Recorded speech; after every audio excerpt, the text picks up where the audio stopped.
नमस्कार। प्रस्तुत है आज का चिंतन। प्रख्यात मौन वह है जिसमें वाणी से बोलना बंद कर दिया जाता है। आवश्यकता होने पर इशारों से या लिखकर अपना अभिप्राय प्रकट कर देते हैं। यह मौन साधना उनके लिए अच्छी है जिन्हें बहुत बोलने की, शेखी खोरी की, गप्पबाजी करने, निंदा चुगली किए बिना चैन न पड़ने की आदत है। कई लोग पैरों को हिलाने, हाथों को मरोड़ते बिना खुजली के अंगों को खुजलाते रहते हैं। कुछ न कुछ किए बिना चैन नहीं पड़ता। इन अनावश्यक हरकतों से शरीर की इंद्रियों की सामर्थ्य क्षीण होती है। अनावश्यक रूप से हुए अपव्यय के से खजाने खाली हो जाते हैं। फिर अंगों की क्षमता को अकारण नष्ट करने की आदत का तो बुरा प्रभाव होना ही चाहिए। इस कुटैव को छुड़ाने के लिए मौन साधना का महत्व है। विशेषतया जिह्वा का अवरोध तो इसलिए करना पड़ता है कि असत्य या अनावश्यक वचन न निकलने का अभ्यास हो जाए और वह भी उस स्तर तक पहुंच जाए कि किसी से कहे हुए वचन अपना प्रभाव छोड़ने लगे, उसे सत्परामर्श देकर उपयोगी मार्ग पर चला सके। वक्तृता में इतनी क्षमता उत्पन्न हो जाए कि उसका प्रभाव आशाजनक पड़ने लगे। यह वाणी किस काम की जिसका कथन कतरनी की तरह चलता रहे। वस्तुतः जो कुछ कहा जाए वह शब्दवेदी बाण की तरह काम में आ सके, ऐसी वाणी हो। विश्राम पाने के उपरांत नई शक्ति अर्जित होने की बात सर्वविदित है। थकान दूर करने, हृदयाघात, रक्तचाप आदि में डॉक्टर अधिक विश्राम करने की बात कहते हैं। अतः जिह्वा को भी कुछ समय के लिए विश्राम दिया जाए तो उसकी कुटैवें छूटती हैं और विश्राम के उपरांत नए सिरे से कार्यरत होने पर उसे नया प्रशिक्षण भी आसानी से दिया जा सकता है। पूजा, प्रार्थना, मंत्रोच्चारण, जप आदि जिह्वा के सहारे ही बन पड़ते हैं। यदि जिह्वा पवित्र न हो तो उससे मंत्र शक्ति उत्पन्न नहीं होती, न उसकी पुकार देवलोक तक पहुँचती है। शाप वरदान देने जैसी क्षमता भी उत्पन्न नहीं होती। इसलिए शरीर स्नान करने से भी प्रथम मुख मार्जन करना पड़ता है।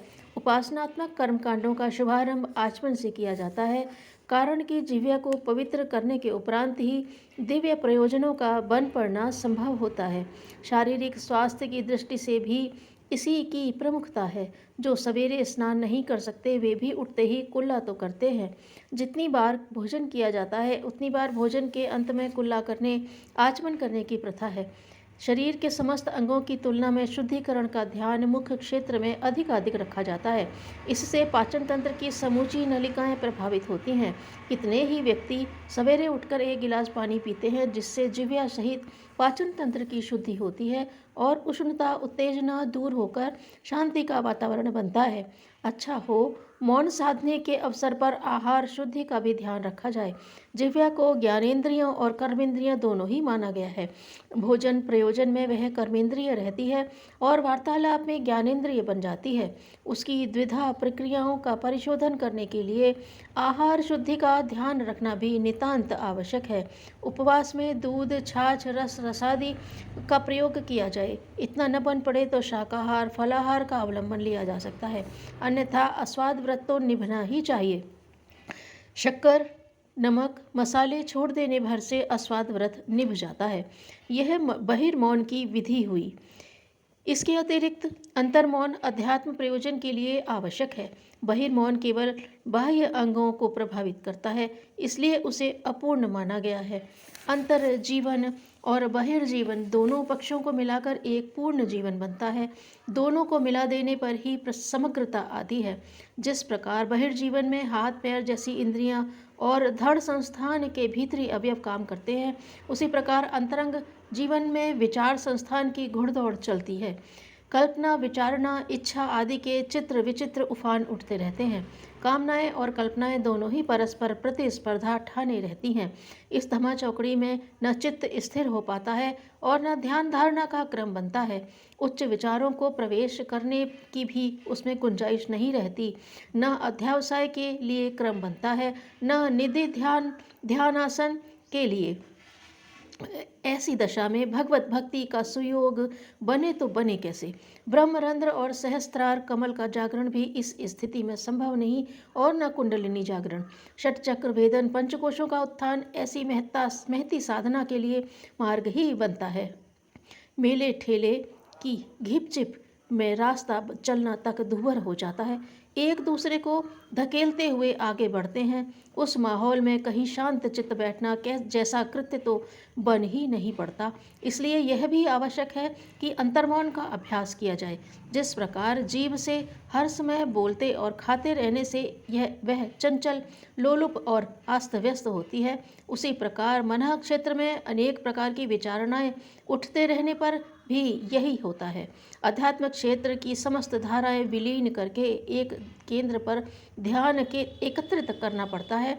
इस स्थिति को निर्विकार कहते हैं। कहा जाता है कि मस्तिष्क को निर्विकार करना चाहिए, तब अंतर्मौन बनता है। पर यह कहने में जितना सरल है उतना करने में नहीं। यह समाधि की अवस्था है जिसमें कोई भी विचार मन में नहीं रहता।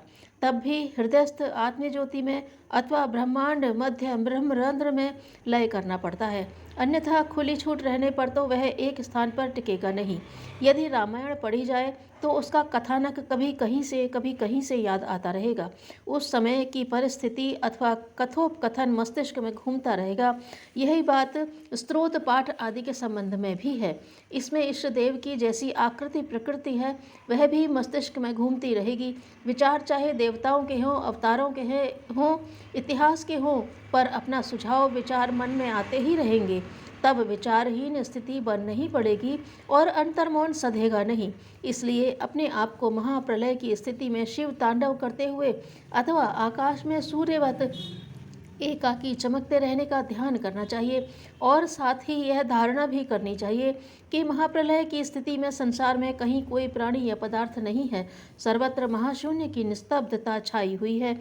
जब कोई पदार्थ कहीं है ही नहीं, यह मान्यता बनी, तो फिर मन को आश्रय लेने का कोई क्षेत्र सीमित नहीं रह जाता। तब वह एकाकी स्थिति में अपने आप में ही लय होता है। तब सूर्य का प्रकाश, शिव तांडव इसके लिए उपयुक्त आधार बनते हैं। यह बात आत्मज्योति से ब्रह्मरंध्र में अपने आप को लय करने से भी बनती है, पर तब अपनी काया का विस्मरण करना पड़ता है। साथ ही शरीर और मस्तिष्क के कलेवर को विस्मरण कर देना चाहिए। यदि काया का स्मरण बना रहा तो मन को उन अवयवों के बिखरने की आशंका होगी। अकर्मण्य जीवन बहुत बड़ा अभिशाप है। धन्यवाद।